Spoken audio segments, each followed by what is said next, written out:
Good afternoon. Welcome back to my channel. I'm Bruce Pullman, and this is another Bali COVID-19 update for May 2nd, 2021. We've been doing this for over a year now. Wow, and we're still doing it. Okay, well, let's take a look. Let's start with the numbers first. Okay, so what are the numbers? 137 new positive cases. That gives us 44,671 total. 42,052 recoveries. 1,336 deaths. And 1,283 active cases, still well above 1,000, unfortunately. And out of those 137 cases, new cases, 136 are Indonesian, 1 foreigner. And 121 are locals and 16 are domestic travelers. And by the regencies, Denpasar 47, Buleleng 27, Badung 17, Gianyar 16, Tabanan 11, Bali 6, Karangasem 4, Klungkung 4, and Jembrana 1. And as you can see from this chart, we're going up and down and up and down and up and down. So we're not there yet. We've still got a ways to go, but we're a lot better than we were not too long ago. Is this going to improve as the vaccine spread? I don't know. I hope so. We'll see. So let's take a look at what's happening with vaccines first. Okay, so let's look at vaccines. So vaccines running out all over Bali. July target at risk. The head of the Bali Provincial Health Office, Dr. Kuta, said that there is a shortage of vaccines all over Bali, and this could affect the plan to have the 70%, the magic number, vaccinated by July. He said everything depends on the distribution of vaccines from the center. That means the central government in Jakarta. A number of hospitals have closed vaccination services, including Bali Mandara, Bhakti Rahayu, and others. The head of the Denpasar City Health Office confirmed that several hospitals in Denpasar have been experiencing shortages, but said that they distributed 2,400 vaccines to some of the empty hospitals, but that was only a small number of what was needed. And the stock of vaccines is short in Jembrana, and vaccinations have temporarily stopped. They have asked the provincial government for 2,000 vials or 20,000 doses so that they can accelerate the vaccination process in Jembrana, and they expect to receive the vaccine that they need within the week. So that's the bad news on the vaccine. What about the good news? Indonesia's received 10 million doses of vaccine in the past week. This includes the arrival of China's Sinopharm vaccine. That's the first that we're getting of that, and that's been okayed, emergency authorization for use. And so we have 6 million doses from Sinovac, 482,400 from Sinopharm, and 3.8 million doses of AstraZeneca acquired through the global procurement scheme COVAX. So far the total amount is 65.5 million Sinovac, 8,448,000 vials of Sinovac, Sinopharm, and AstraZeneca. Sinovac's reached a joint production deal with the state-run pharmaceutical company Biopharma to produce and distribute the vaccine. Biopharma plans on producing 122 million doses of the Sinovac vaccine by the end of this year. And the Drug and Food Supervisory Agency, BPOM, has completed emergency authorization for the Sinopharm vaccine, and thus far 7.5 million people throughout Indonesia have been fully vaccinated, below the target of 40 million. The government expects 7% of the population will be 70% of the population will be vaccinated by early next year. So that's good news. We have some vaccines that come in, and they should be distributed to Bali, according to news reports, by May 2nd, which is Sunday? Yeah. Okay. So we're getting it. So things have slowed down. Hopefully they will pick up again. You can see in Indonesia we're behind, way behind schedule. Bali, are we going to make the July mark? Still unknown. And how's the pandemic affecting Bali? Let's look at a new article. 30% of Bali hotels decide to shut down during the travel ban. This is the Mudik travel ban. And you remember from last time, the deputy governor had asked the central government, Jakarta, Pak Jokowi, to exempt Bali from the travel ban because, not from Mudik, but that we have tourists that want to come here and we need the business. And according to the executive director of the Bali Hotels Association, Dia Ajung, 30% of the member hotels of the Bali Hotel Association will be closing down operations during the travel ban, which runs from May 6th to May 17th. This decision was made in order to reduce additional losses that have been piling up since the pandemic struck Bali last year. Ajung said, the central government doesn't seem to help the tourism sector in Bali, as they no longer provide cash assistance or soft loans, and I'm afraid this might have a negative impact on the local community of the island. She added she was disappointed with the ban because domestic tourists often come to Bali during this holiday. That's true. She hopes the central government will change the policy, still a few days to do that, so that it doesn't affect the ability of the tourism sector to recover. However, the BHA has been supporting the plan to reopen the travel corridor with the 3 green zones, Nusa Dua, Ubud, and Sanur. And they've been helping with supporting the vaccine distribution to Bali tourism workers. They've recorded around 90,000 workers that were registered to receive the vaccine, and 25 hotels and resorts have voluntarily turned their properties into temporary vaccination sites. So, bad news about the hotels, good news that more people are getting vaccinated. Okay, and how are schools going?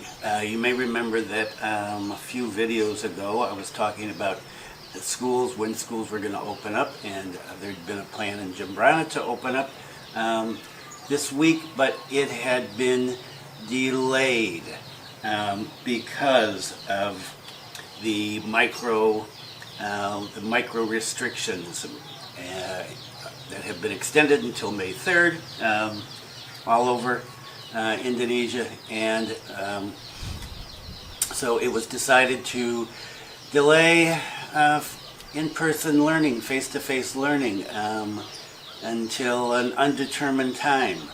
And according to the head of the Jembrana Education, Youth and Sports Agency, Inyoman Wenten, they were 100% ready.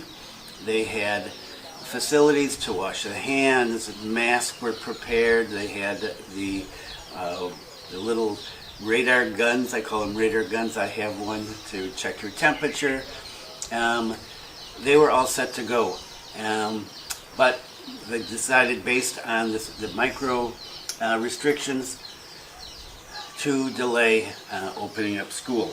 And so Pak Wenten noted that he was disappointed, but that this was done in order to prevent a surge in COVID-19 cases before Bali opens up again for international travel. Still planning on June or July. Well, I was going to say August. I think I'm the only person that says August. I'm kind of suspicious about the June thing.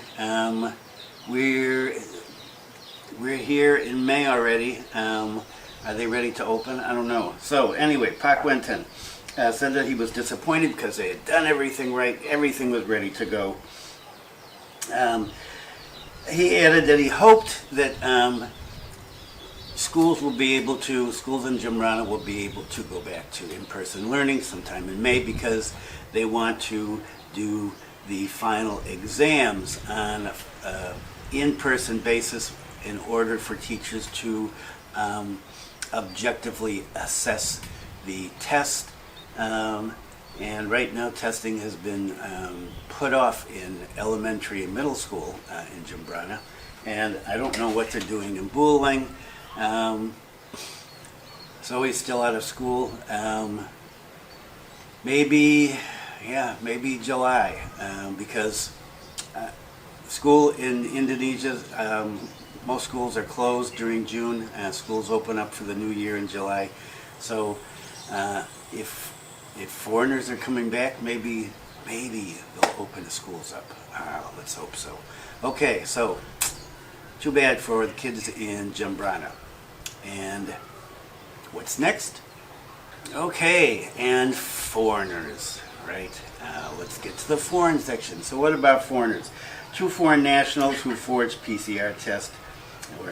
Their cases were handed over to Karangasem's prosecutors for,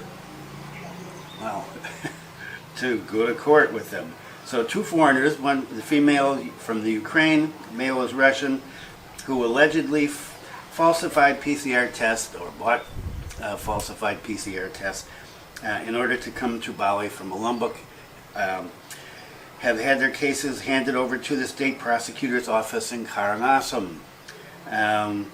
They were caught when they came into Padang Bai and checked. Apparently, they called, the officials called Siloam, who supposedly had given them the test, and Siloam said, no, we never did that. This isn't us, the number's wrong, blah, blah, blah.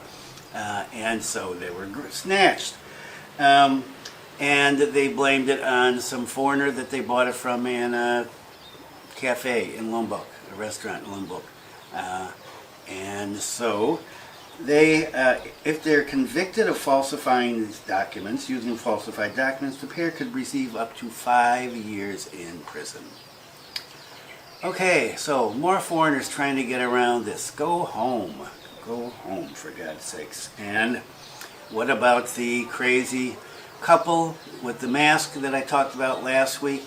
Well, you know, I was not happy about this. If you saw that video, I think you could tell. And what I said actually came about. Unfortunately, I said that the security guy was going to come in for some heat. Well, it's not just the security guy. I don't really know what's happened to him. But the supermarket has come into heat. So, Bali officials may penalize grocery store for being tricked by expat with painted face mask. So this was a big joke for these 2 clowns. And it's not for the Indonesians involved in this. So Badung officials have threatened to penalize the grocery store for allowing the painted lady into their store. The deputy chief of Badung Regency, Ikut Suyasa, invited the management of Popular supermarket to discuss the incident and gave them a warning for being careless. And he said that we've only given them a warning this time, but we will not tolerate any excuses if it happens again. So it's their fault, right? These 2 clowns come in and the security guard misses it for some reason. But so did all the other foreigners or other people in the store. Nobody caught on. And he explained that all businesses must implement strict protocols or they would be punished with a 1 million rupiah fine or temporary closure. The manager has apologized and promised to pay more attention to prevention protocol implementation in the future. And so, some more entitled foreigners think that they're funny, and they've created a huge problem for the local people. And this is what I keep talking about. People here, whether 100% of the Indonesians are wearing masks, oh no, they're not. Okay, but we should be doing our share. We're here, we're guests. I want to get my kids back to school. Well, my granddaughter. So does every other parent in the island. Grandparent, aunt, and an uncle. Excuse me. So, if you're a foreigner and you think that this stuff is funny, it's not. You want to screw around? Go screw around in Singapore and see what happens when you do it there. Wow. They're really strict there. Okay, so what's next? A lot of news about foreigners this week. So let's talk about, so what else about foreigners? Foreigners have been big time news. So Satpol PP hunts foreigners in Bali whose IG account of entering Indonesia without quarantine for 5 days. So foreigner who posted on her account that she and her husband have been able to avoid the quarantine are suspected of being in Bali. The head of the Bali police said that they're coordinating with the Ministry of Law and Human Rights to track down these criminals. He was reluctant to comment on the procedure for examining foreigners who have just entered Indonesia. He did say he regretted the foreigners' action, and that what is certain is that we regret and feel hurt by their uploads, which seem like they are immune to the law and could deceive the officers. He further stated that foreigners have been considered to be insulting law enforcement officials, the COVID-19 task force, and the Indonesian people. He also noted that this kind of behavior damages the image of Indonesia and Bali. I completely agree with that part. He also asked that anyone who cites offenders report them to authorities. And I'm going to talk a little bit more about this in just a minute. He added that this situation is the same as with the face painters, and I'm going to talk about them in just a second. And so they're going to make a recommendation to deport and blacklist these foreigners who have posted this thing on Facebook, on their Instagram account, that they've been able to avoid the vaccine because they're so cool. And there are so many stories this week. I don't have time to talk about them all. I have links down below.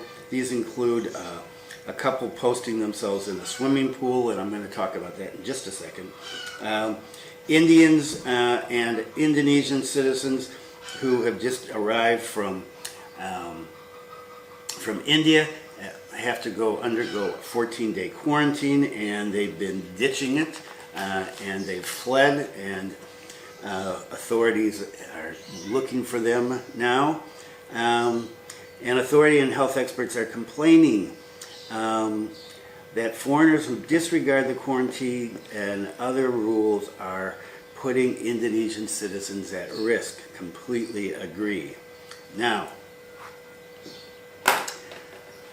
one of the issues here is, so they get in, how are they escaping, right? Don't they have to go through a process when they get to the airport and then go to the hotels? It's a list of hotels you go to in Jakarta for 5 days. Well, next story. Investigation on mafias bypassing COVID-19 quarantine initiated.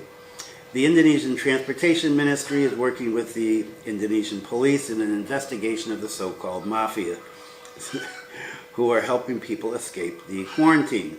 They believe that the mafia receives money to help people coming in from India evade the 14-day quarantine, right? There's a 14-day quarantine there. So a 5-day quarantine for people who are coming in from places other than India, 14 days if you're coming in from India, which includes Indonesian citizens. And so there are people taking money, Indonesians taking money to help people evade this. Now, who are they? I don't know. I've heard that 4 people have been arrested already. And so, let's take a look at the next story. COVID is the best time to travel. Government criticized for loose quarantine enforcement. So this relates to everything I've been talking about. Foreign travelers headed to Bali have been able to avoid Indonesian COVID-19 restrictions, leading to criticism from the Indonesian public. This is in the COVID article, the Coconuts article, and so I'm quoting parts of this. The link is down below. So one Instagrammer, right? Fly around the world during the pandemic. Fear nothing. COVID is the best time to travel, she wrote in Russian, revealing that she managed to avoid 5 days of quarantine. Some tourists wrote that they were able to evade quarantine altogether, while others claimed that they were able to freely wander around Jakarta during the mandatory quarantine. One told people that not everyone is able to do this, but if they contact her, she can give them some tips on how to evade the regulations. And Lapor, COVID-19, Lapor means hungry. I'm kind of hungry, so that's why that came up. Lapor COVID-19 is a civil society coalition that crowdsources COVID-19 information from around the country. And you can see a link to their site below. They've criticized the government for negligence, and they've shared a number of screen sites, of IG screen sites, of foreigners sharing their experiences. And the Coconut article said most of them appear to be Russian speaking. Okay, I haven't seen all these, I'm going by the article. The large number of posts that's now widely circulating appears to show that these people are not exactly the exemption to the rule. And in addition, the post revealed that some of the designated hotels are not upholding tight restrictions, with guests walking around the hotel using gyms, using the pool. And as one Indonesian Twitter said, it's been a year. Is the government filled with people who are stupid? No sense of crisis, no working logic, not even empathy. So, what's happening here? Well, COVID-19, this is the next one. COVID-19 task force sets new policy for international arrivals at Soekarno-Hatta Airport. In response to lax procedures at the airport, new procedures for international arrivals have been set in place. There will be 9 security checks that passengers have to go through. Once they've gone through these, they will be picked up by a designated van. People have been seemingly free to pick their own transport to get to places. Not a lot of follow-up on this. So they're going to be put in a designated bus to take to their quarantine site, and they will be monitored by the COVID-19 task force so that they can't escape. Because apparently people have been going through the airport and then just walking out. Or going to the hotel and then the hotel has been letting them do whatever they want to. So, a lot of laxity here. And this has gotten everybody upset. The government, who's being made to look bad, Indonesian citizens who say, look, we've given up so much, and we're going through so much, and we've got these foreigners coming in and just doing what they feel like doing. And then foreigners like me, who've been doing what I'm supposed to be doing for the last year. I've got my granddaughter at home for the last year, and then these idiots come in here and do whatever they feel like doing. Okay, and what about the travel ban? Well, okay, now this is another one. So we're talking about foreigners here coming in and evading things. So there's the travel ban, the Mudik travel ban. Well, everybody knows from last year that a lot of people escaped the travel ban. They came in early. They got through somehow. So what's being done this year? Borders are being secured in preparation for Mudik. Police in Bulalang have built a security post in the Grogak district. It's been in operation since this past week and will continue until 7 days after Idul Fitri. If people are found going home for Mudik, they will be turned around. This is to prevent them from coming and spreading the virus. People attempting to do Mudik have been warned not to play cat and mouse. Okay, there was a new Indonesian term I didn't know, kucing-kucingan. If people are caught evading the roadblocks and test negative, they will be isolated and unable to work, according to authorities, unable to worship, according to authorities. And police in Klungkung, at the other side of the island, are checking on the little back roads to make sure that people are not using them to get to Padang Bai so that they can go to Lombok from Bali. And so the borders over in Gilimanuk, the ferry in Gilimanuk, coming from Java, coming and going through Java, and the one in Padang Bai for Lombok to Bali transportation. Both are being secured at this point. Is this going to work? I don't know. We'll see. Okay, and more on the face painters. Okay, the face painters have hit international news. They're in CNN. I may have a link to the CNN article. So this has gone viral worldwide, internationally. Do you think Indonesian authorities are embarrassed by this? You're damn right they are. And so, as I mentioned, the supermarket is in trouble. But the government has decided to deport this couple. So they're now in the process, or they may already be gone, of being deported. They're currently in detention. The head of the regional office of the Ministry of Law and Human Rights, Jembrana, said, so the plan now is to be deported, but we will see when they can leave, because this concerns flights to their country. And he added that the pair had violated Bali Governor Regulation number 10 of 2021, and then there was some more regulation stuff you don't need to know. The couple did apologize, a little too late. The male who made the video excused himself by saying he was only a content creator in trying to provide entertainment for his audience. And he had no idea that people would be upset and respond negatively to his post. And that in no way was he saying that people shouldn't wear a mask. He, of course, supported wearing mask wholly. A little too late, a little too hard to believe.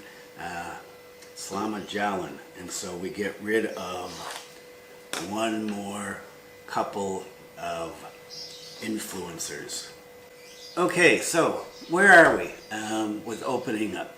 We've seen that vaccines were paused because we've run out, but new supplies are expected in this week, and vaccinations will start again. I'm not sure the exact number of people that have been vaccinated. Our numbers have been going up and down. And we've got the 3 official green zones, right? Nusa Dua, Ubud, and Sanur. Well, next article. Kuta target to enter the green zone. So Kuta's police chief said it's time to restore tourism to Kuta. He's embarrassed, feels embarrassed that Kuta has been left out of the original green zone corridor, and he's taken up the challenge of restoring Kuta's place as a tourism icon. and he's contacted the tourism community in Kuta, company owners, local community leaders, and others to jointly build up Kuta.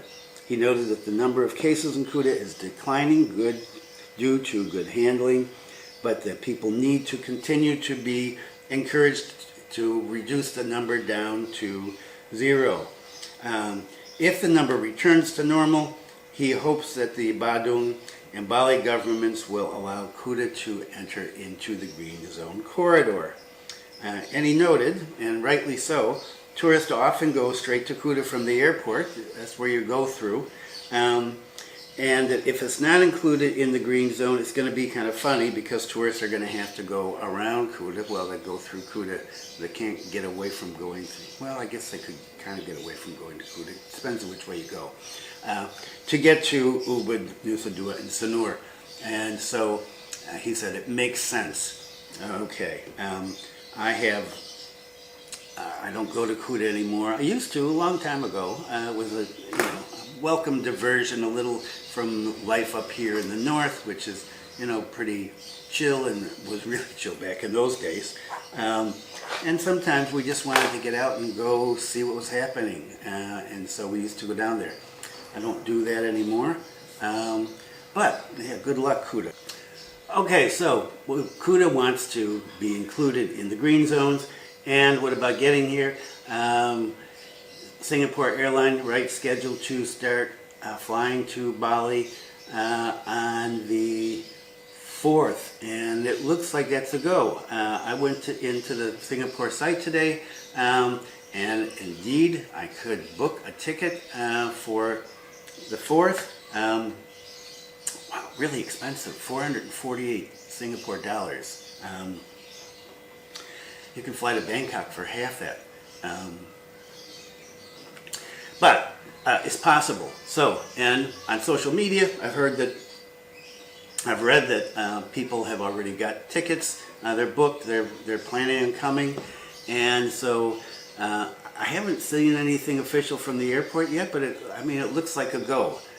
So if you're coming in on Singapore next week, leave a comment below and tell us how it works, how that goes. And there's still going to be a 5-day quarantine that you're going to have to do. It'll be interesting to see if the hotels restrict what restrictions, but according to the article I was talking about last week, you're supposed to be able to wander around the hotel grounds.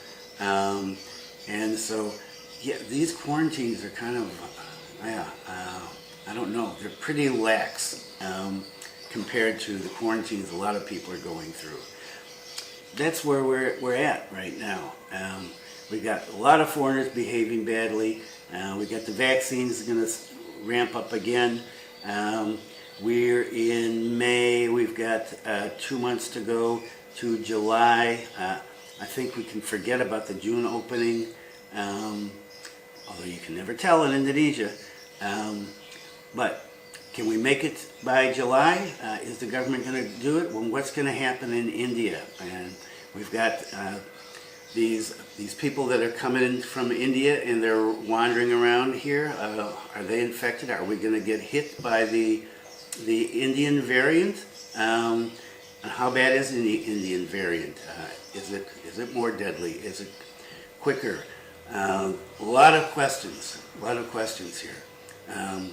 So, just have to wait and see. In the meantime, the weather is lovely, as usual.